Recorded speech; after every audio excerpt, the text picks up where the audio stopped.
Hello and welcome to Doki Doki Literature Club Night 2. Last night, our annoying, plucky, overjoyful neighbor Sayori convinced us to join a literature club. And the only people in this literature club were 4 attractive young teenage girls in small short skirts.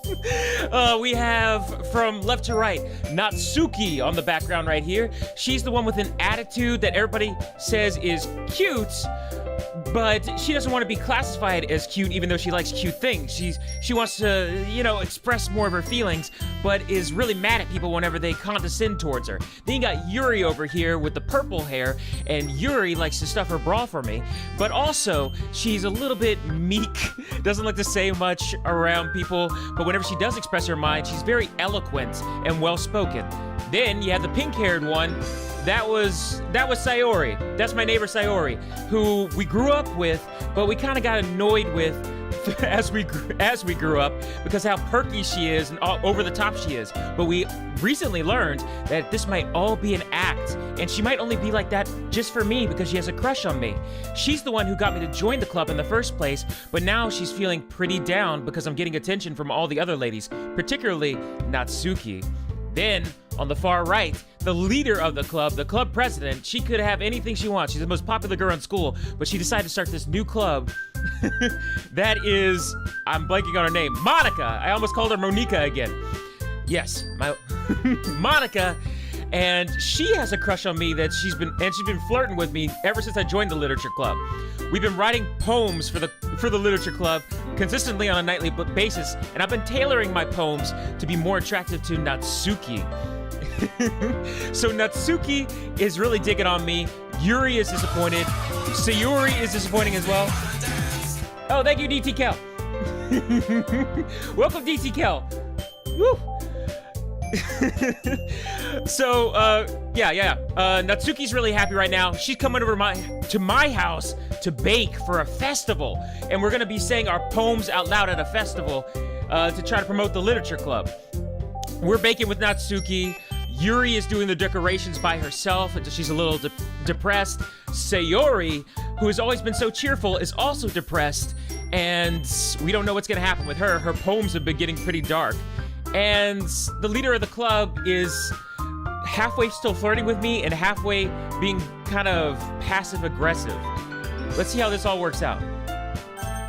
Bake some babies? Oh no, Ninja Turtle. Here we go. Time to continue with Doki Doki Literature Club and have Natsuki come over to my house and bake. Should be fun. Thank you for the host, Ninja Turtle. Here we go. You can use the skip button to fast forward through the text you've already read. Well, copy that, but I don't want to. It's already Sunday. I've been getting increasingly anxious about Natsuki's upcoming visit. I keep telling myself there's no reason to be nervous, but it doesn't help much. I wonder if she'll act any different when it's just the two of us.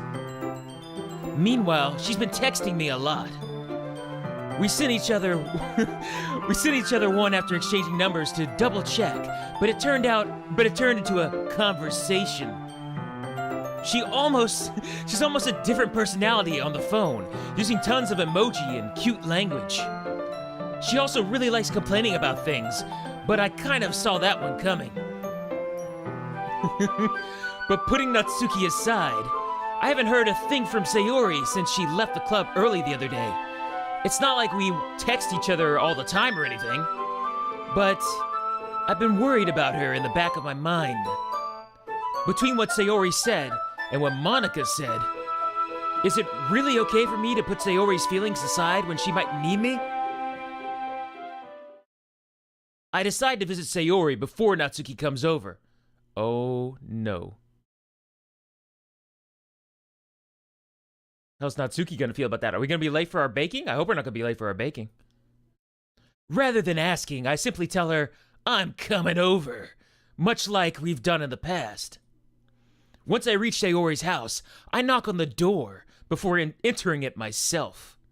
Again, We used to play so often that we've made it a habit of simply entering each other's houses like we were family. The house is quiet. Sayori isn't anywhere on the first floor, so I assume she's up in her room. It's already strange of her not to run down and greet me. I head up to her bedroom, where I finally find her. Sayori? Hi, Tilda. I sit down in her room. Sayori forces a smile, but it's easy to tell that she's different. There's a minute of silence between us. This part is sad? Oh no, DTK. You haven't come over like this in a long time, have you? I guess you're right. It has been a long time. Not much has really changed, has it? Sayori's room is as messy as it's always been. I also recognize the same stuffed animals and wall decorations that she's had for years now. If you came over more often, it wouldn't be such a mess. That's because I end up cleaning it for you. How come you suddenly wanted to come over today? Aren't you supposed to see Natsuki today? Yeah, but wait, how did you know that? Sayori had already left by the time we decided that last meeting. Monica told me. It's only natural for her to keep me informed about the festival preparations, right? That's true. But what about you? Aren't you going to be helping Monica today? Of course! But I'm just helping her online. We didn't plan to meet up or anything. Ah, so it's just me and Natsuki then. Yep. There's more silence between us. Sayori stares in a random direction. Everything about her behavior is really uncharacteristic. I finally get to the point. I just wanted to see how you were doing. After you left on Friday. When something's wrong, you can't hide it from me. I know you too well. So... Sayori smiles, shaking her head. That's no good, AE. Eh? Why can't it just be like it's always been? This is all my fault. If I didn't get so weak and accidentally express my feelings, if I didn't make that stupid mistake, then you wouldn't have been worried about me at all. You wouldn't have come here. You wouldn't have even been thinking about me right now. But this is just my punishment, isn't it? I'm getting punished for being so selfish. I think that's why the world decided to have you come over today. It just wants to torture me. Sayori? I grab Sayori by the shoulders. What on earth are you saying? Are you listening to yourself right now? I know something happened to you. There's no other explanation for you to be like this. So tell me already. Until I know, I won't be able to stop thinking about it. Sayori gives me an empty smile. You really put me in a trap, AE. But you're wrong. Nothing happened to me. I've always been like this. You're just seeing it for the first time. Seeing what? What are you talking about, Sayori? You're really just going to make me say it, aren't you, AE? I guess I had no choice this time. The thing is, I've had really bad depression my whole life. Did you know that? Why do you think I'm late to school every day? Because most days I can't even find a reason to get out of bed. What reason is there to do anything when I fully know how worthless I am? Why go to school? Why eat? Why make friends? Why make other people put their energy and caring to waste by having to spend it on me? That's what it feels like. And that's why I just want to make everyone happy, without anyone worrying about me. I'm in shock. I can't even figure out how to respond. How is it possible that Sayori kept this from me the entire time that I've known her? Did she really want to so badly for me to just not think about her? Why, Sayori? Eh? Why is it that you've never told me about this? It almost feels like I've been betrayed as your close friend. Because if I knew, I would have done everything I could to support you. Even if there's only so much that I could do, I would have tried a little bit harder to make every day a little better for you. That's why I'm your friend. All you had to do was tell me. You don't understand at all, AE. Why do you think I didn't tell you? Because if I told you, then you would have to waste effort caring about me instead of doing important things. I don't want to be cared about. It's bittersweet when people try to care about me. It feels nice sometimes, but it also feels like a bat being swung against my head. That's why I wanted so badly for you to make friends with everyone else. Helping everyone be happy together is the best thing for me. But then I discovered something else too. Seeing you make friends and get closer with everyone in the club, it feels like a spear going through my heart. So that's why I decided the world just wants to torture me. Every path leads to nothing but hurt. You're right that I don't understand. I don't understand your feelings at all, Sayori. But I don't need to understand. Whatever it takes for me to help you stop hurting, that's what I'll do. No, AE. There's nothing. Nothing at all. The only thing that could have helped me is everything could be like it always was. But I was selfish. I finally showed you what a horrible person I am. Tears streaked down Sayori's face. I made you join the literature club because I was selfish. And I was pushed by my heart hurting in a way that I couldn't understand. And now you came here and I made you hurt too. I'm just weak and selfish. That's all I am. And that's why I'm going to accept these punishments. Because I deserve every last one. Without thinking, I once again grabbed Sayori's shoulders. This time, I put her into the tight embrace. AE. Sayori, I don't care if you feel selfish. I'm really happy that you convinced me to join the club. Seeing you every day makes it worthwhile enough. If I make friends with everyone else, then that's just a bonus. But please, never underestimate how much I care about you. I wouldn't have it any other way. AE. Sayori isn't hugging me back. Despite my arms being wrapped around her, Sayori's arms remain at her sides. She starts sobbing next to my ear. No. Don't do that to me. Please don't do this.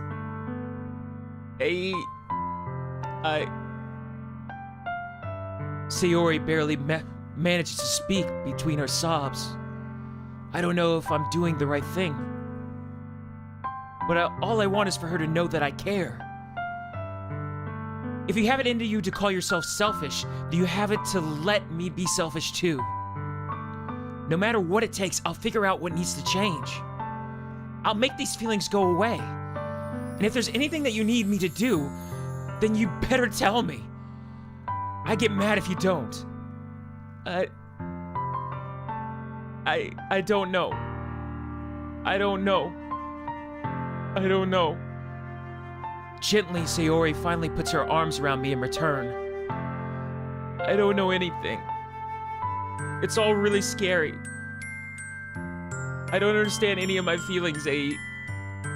The only time I'm not feeling nothing is when I'm feeling pain.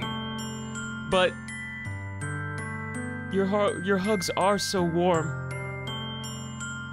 And that's really scary too. Sayori lets me go. As she does so, I let her go as well. The festival is tomorrow. Yeah. It's going to be fun, right? Yeah. How would you like for me to spend it all with you? It's what I want. I promise. I think that would be nice then. Yeah. Sayori wipes her eyes. If I could spend the whole day here, I would. Of all days, this has to be the one where I have other plans. Maybe I should cancel. No, don't. Please don't.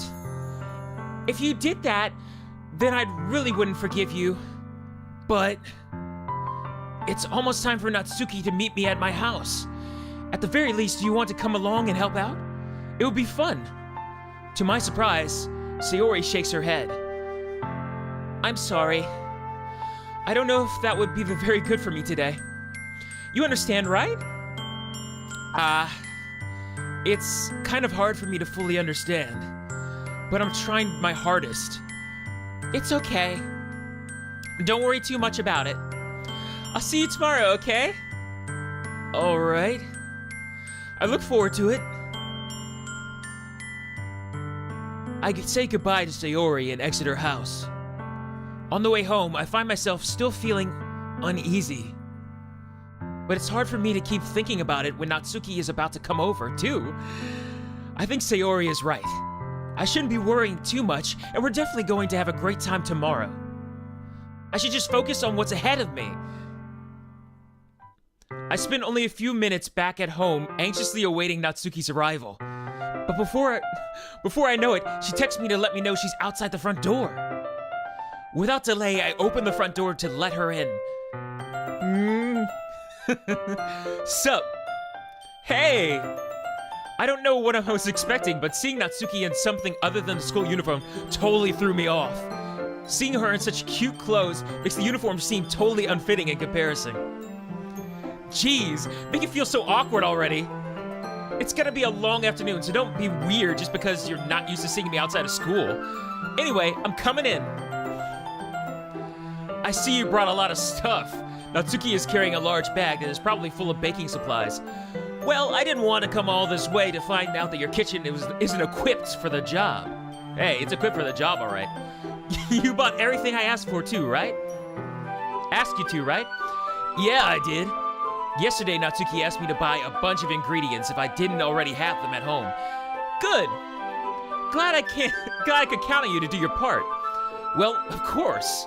I'm surprised to hear Natsuki suddenly say that rather than something snarky like she usually does. Could it be that she's a little different outside of school after all? Anyway, let's go to the kitchen. What? You're not even gonna offer to take this heavy bag from me?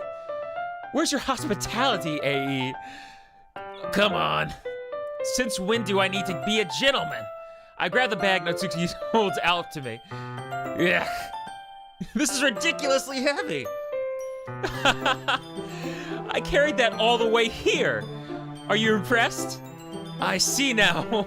Yeah, I'm impressed, Natsuki. It seems like I always underestimate you. It's because I'm so small, isn't it? You jerk. Natsuki hits a fist into my chest. Hey, your size has nothing to do with it. Do you really hate being small that much? Eh? It's not like I hate it. I mean, sometimes I like proving people wrong when they only think I'm worth my size. It's fun when I get to be small and also better than other people. But, geez, never mind. What are you making me say? Don't think you can make me talk about weird things just because I'm not at school. Are we getting started or what? There's a lot of stuff I gotta teach you. What? That's a little bit more like you. You're more fun when you just speak your mind like that. Hey! Now you are treating me like a kid. I was just trying to be a little nicer to you, you know? And just because I don't have a mature and sexy figure like Yuri, doesn't mean that you should treat me like... Natsuki catches her words and her face turns red. Natsuki. Forget it! I didn't say anything. I should apologize. Eh? I appreciate that you were trying to be nicer. I should have been a little bit more considerate too. But also, if that's what you're thinking, then you should know that there are tons of guys who are into body types like yours. Whoa. How would you know that anyway? Just trust me on this one. Gross. Hey! Was that to me? Who else? Man. Let's just get started already. You get all sour when girl calls you gross. I finally found your weakness, eh? Natsuki smiles deviously.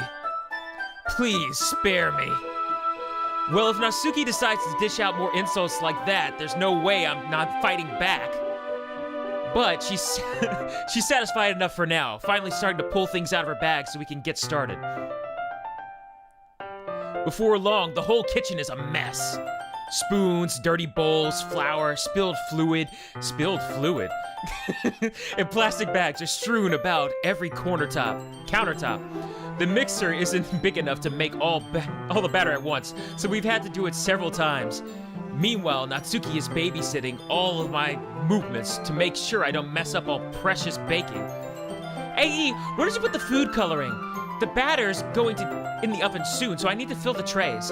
I think it's still in the bag next to the table. What are you using it for? To color the batter, of course. I'm making each tray a different color. That way, even if the flavors aren't different, everyone can still pick their favorite. Ah, that's a cute idea. Are we doing anything like that with the icing? Do you want to? You're asking me? I don't really have a preference, so come on. You're not putting my heart into this. You're not putting much heart into this at all. Can't you at least try to have fun? I'm having fun. I'm not really sure what Natsuki is trying to get out of me. Meanwhile, I see her separate the batter into small bowls and put a few drops of food coloring into each. Ah, that does look pretty cool. See? It's not like baking is just about following instructions. The presentation is where you get to be creative and have the most fun. It's a million times more worth it in the end if just looking at it makes everyone's eyes lighten up. Like the ones you made on the first day, huh? I recall Natsuki proudly presenting her cat-shaped cupcakes and Sayori and Monica's delighted expressions. I wonder if I can make Natsuki proud like that too. Yeah. Maybe I will use the food coloring then. Sounds like you're starting to understand. Just make sure you completely finish mixing the icing before you mess with the food coloring. Yeah, it's getting there. I'm still laughing about Monica. Sorry.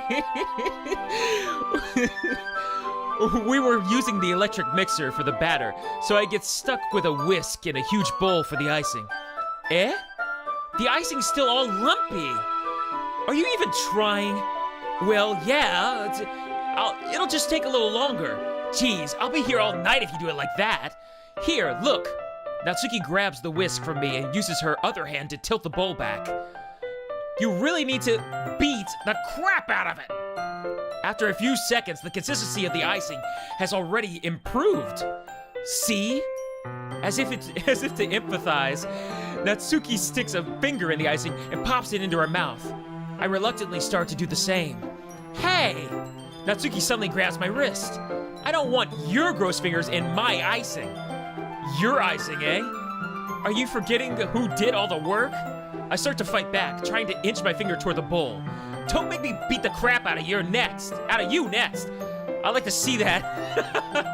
I push harder, just enough for my finger to reach the icing. I triumphantly scoop some with my finger as Natsuki tugs with all her might.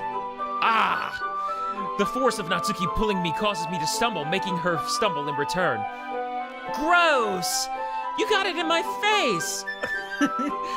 Whose fault is that? There's a big glob of icing on Natsuki's cheek.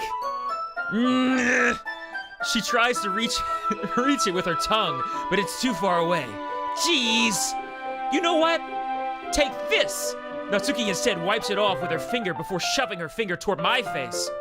You wish! I'm faster. I grab her whisk with my hand before it reaches my face. Natsuki tries to use her other hand to fight back, but I grab that one as well. Stop! Not until you apologize for calling me gross. Fine. I'm sorry for calling you gross. You know I don't mean it. It's just fun seeing you react to it. You do that to me all the time, you know. Saying dumb things just to get a reaction out of me. You really shouldn't tease girls like that. Is that so? In that case, I probably shouldn't do this then either. I take Natsuki's finger and put it in my mouth, licking off the icing. Whoa. Whoa, what? Did you seriously just... Natsuki is surprised that she can't even... So surprised that she can't even figure out how to get me mad at me. Her face is entirely red. A.E., you really shouldn't do that kind of thing to girls, unless you really like them. You know that, right? What kind of a question is she asking me? Just like that? How did the mood turn to this so quickly? Natsuki gazes at me in silence. I noticed her shallow breaths. Why am I starting to feel dizzy? Eh? Out of nowhere, the fire alarm starts going off. Natsuki rushes over to the oven. Is something burning? I thought you didn't put the cupcakes in yet. No wonder! You left a dirty tray in here, dummy! How could you make a mistake like that? You shouldn't have checked. You should have checked before turning on the oven. Don't blame me for your mistakes.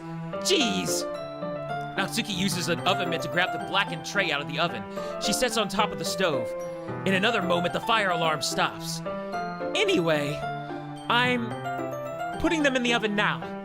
Yeah. The tension from the moment before still lingers over our heads. But the moment has already been lost. I watch as Natsuki slides the cupcake trays into the oven. Then, I reluctantly pick up the whisk and continue with the icing, like nothing ever happened. Ah, that smells so good! The cupcakes are ready to be pulled out of the oven. As soon as Natsuki opens the oven door, a blast of sweet-smelling, warm air fills the room. Look how cute they all look! She proudly shows off the different colored cupcakes in each of the trays. They'll look even better once we add the icing. DT Kel, whoa! DT Kel likes it thick and creamy. We're talking about cupcakes, of course. Frank. Not like... Composure.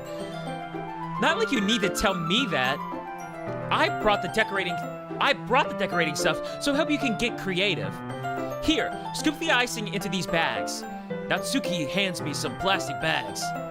I have these nozzles that will make it a lot look nice and fluffy.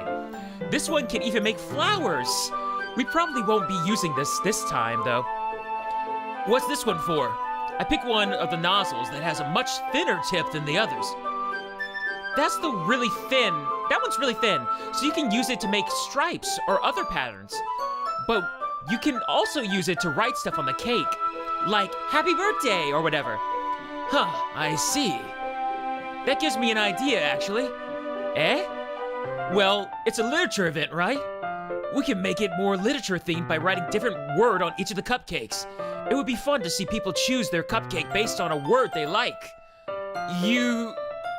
Huh? I was kind of expecting you to say something really stupid, but that's actually a really cute idea, so...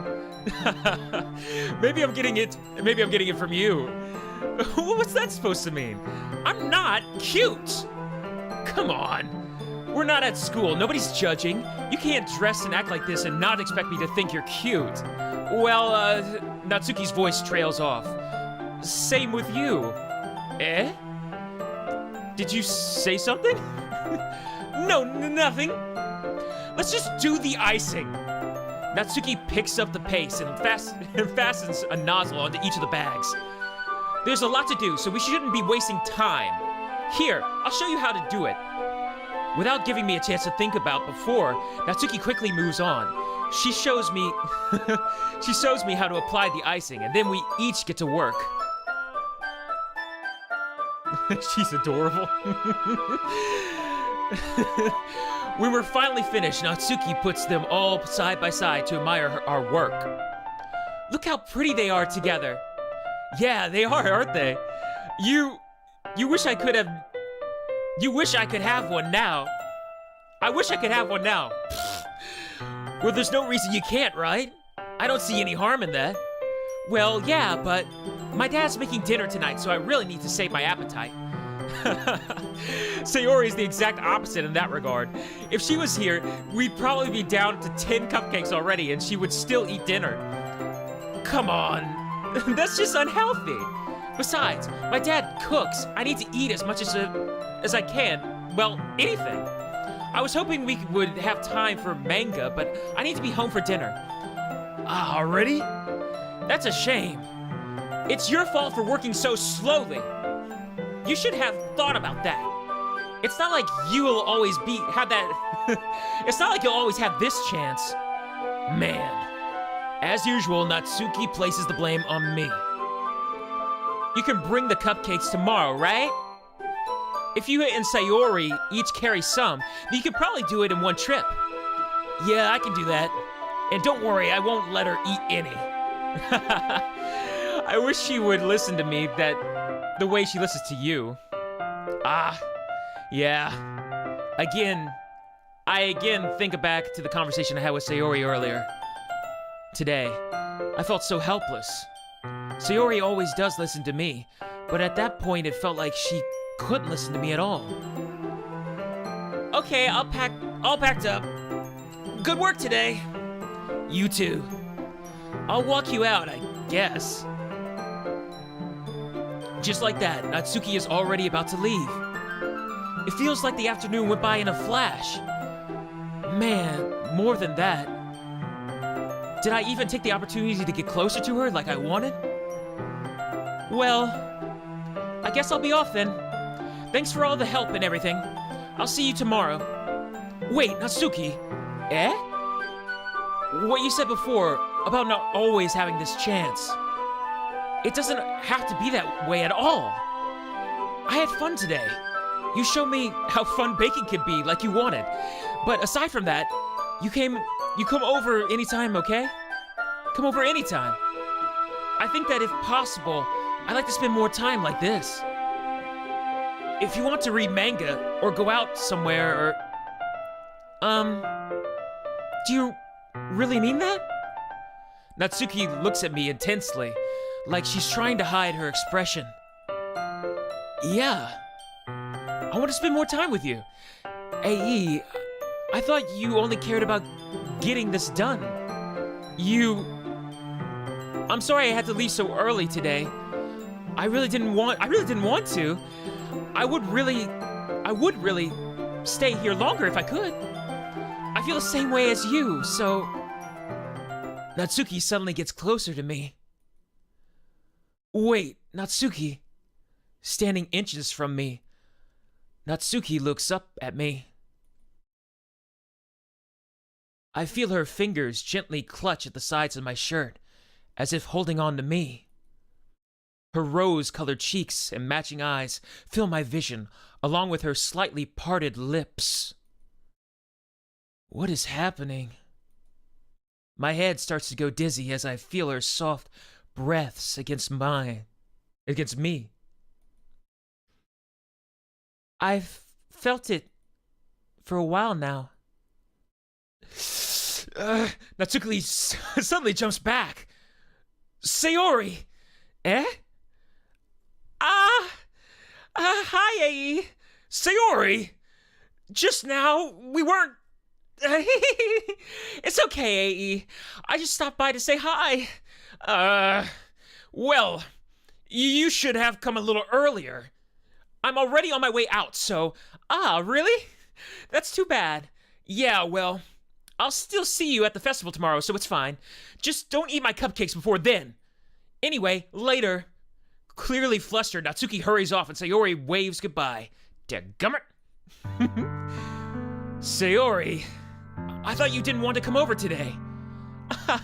Well, I tried staying in my room, but my imagination was being really mean to me, so I had to come over here and see for myself. See what? What are you talking about? You know, how much fun you were having with Natsuki, and how close you had got to her. It makes me really happy that you've made such good friends. That's all that matters to me. Tears start to fall down Sayori's face. That's all that matters to me. Why am I feeling this way, AE? I'm supposed to be happy for you. Why does it feel like my heart is splitting in half? It hurts so much. Everything hurts so much. This would be so much better if I could just disappear. Sayori, don't say that. It's true, Ae. If it wasn't here, then you would have had to waste your sympathy on me. You would have had to put up with me being selfish. Monica was right. I should just... Monica? Monica was right about what? Sayori, what I said before is true. I'm not going to let this continue. Caring about you like this isn't the burden in your mind you're making it out to be. It's something that makes me happy. It's something that I wouldn't trade for anything else. So even if it takes an entire lifetime, I'm going to be by your side until you don't feel any more pain. But... Sayori looks away. I put a hand on her shoulder to reassure her. I'm scared, Ae. I'm really scared. What are you scared of, Sayori? I'm scared that I might like you more than you like me. Sayori, it's true, isn't it? I was weak and started to like you too much. I did this to myself. Ae, I like you so much that I want to die. That's how I feel. And that's enough, Sayori. I don't want you to hurt anymore. I slide my hand down Sayori's arm and squeeze her hand in my own. Do you remember how I said I always know what's best for you? Do you still believe me? Wordlessly, Sayori nods. Even if you don't understand all of your own feelings, I know what you need the most right now, and that's what I'm going to give you. Sayori. She's crying, I effed up. Oh no. If we hit her with it, bad things are gonna happen. Dadgummit. It could be like a friendly love, you know? It could be like a best friend thing, like, hey, I love you. Yeah, I love you, kiddo. Yeah, put her there, give her a old punch on the shoulder, eh? No, I don't think she'll take it that way. We could hurt her more if we don't be upfront with her. Like if I say I love you and then I start acting up with Natsuki, then everything will get discombobulated. Break it to her gently. Only a friend, Peter Parker. That's all I have to give. I'm Spider-Man. They both end the same way? Oh no, DT Cal. All right. You'll always be my dearest friend. What you need most is for things to be like they've always been. Monica told me the truth. She told me how much happier you seemed after I joined the club. I know you're struggling with some really difficult feelings right now, but please trust me that I know what's best and what will make you happy in the end.